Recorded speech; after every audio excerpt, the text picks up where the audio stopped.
আজ একটা নিরামিষ তরকারি রেসিপি আপনাদের সাথে শেয়ার করছি।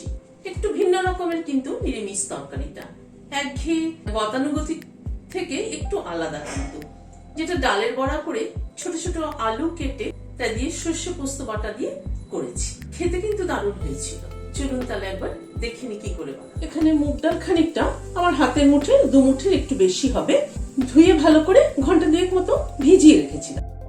একটা আদার টুকরোকে ছোট ছোট করে কেটে দিয়ে দিলাম, একটা কাঁচা লঙ্কাকে ভেঙে দিয়ে দিলাম। হিং থাকলে একটু হিং দেবেন, আজকে আমার কাছে হিং নেই তাই আমি হিং দিতে পারলাম না।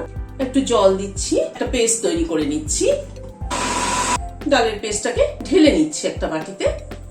ডালের পেস্টের মধ্যে নুন দিলাম, অল্প একটু চিনি দিলাম, হাফ চামচ পোস্ত দিলাম, হলুদ দিলাম, সবকিছু দিয়ে মিশিয়ে নিচ্ছি। আর একটা মশলা পেস্ট তৈরি করার জন্য গ্রাইন্ডিং জার নিলাম। 1 চামচ সর্ষে দিচ্ছি, 1 চামচ পোস্ত দিয়ে 1.5 চামচ মতো পোস্ত দিলাম। এর সাথে একটা কাঁচা লঙ্কা দিলাম, 2 টেবিল চামচ নারকেল কোড়া দিলাম, অল্প একটু নুন দিয়ে দিলাম, একটু জল দিয়ে একটা পেস্ট তৈরি করে নিচ্ছি। সরষের তেল দিচ্ছি, তেলটা গরম হয়ে এসছে, অল্প অল্প করে দিয়ে বড়া ভেজে নিচ্ছি। উল্টে দিচ্ছি বড়াগুলোকে।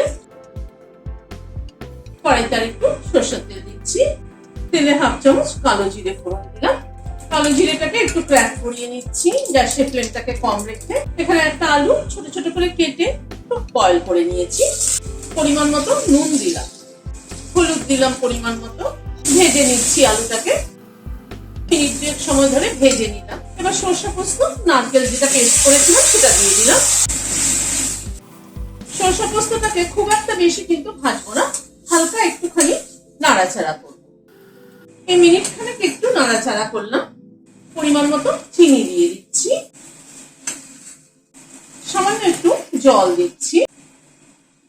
বড়াগুলো দিয়ে দিলাম। খুব বেশি জল দেবো না, বড়াগুলো যাতে একদম নরম হয়ে যায় তাহলে ভালো লাগবে না।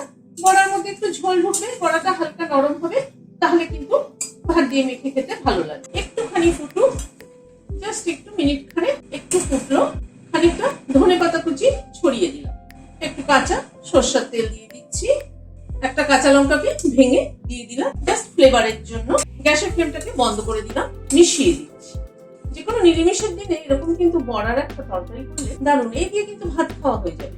ঢেকে দিলাম, স্ট্যান্ডিং টাইম 5 মিনিট। ভিডিওটা যদি ভালো লেগে থাকে তাহলে একটা লাইক এবং সাবস্ক্রাইব করার অনুরোধ রইল। আজ তাহলে এখানে শেষ করছি। নমস্কার।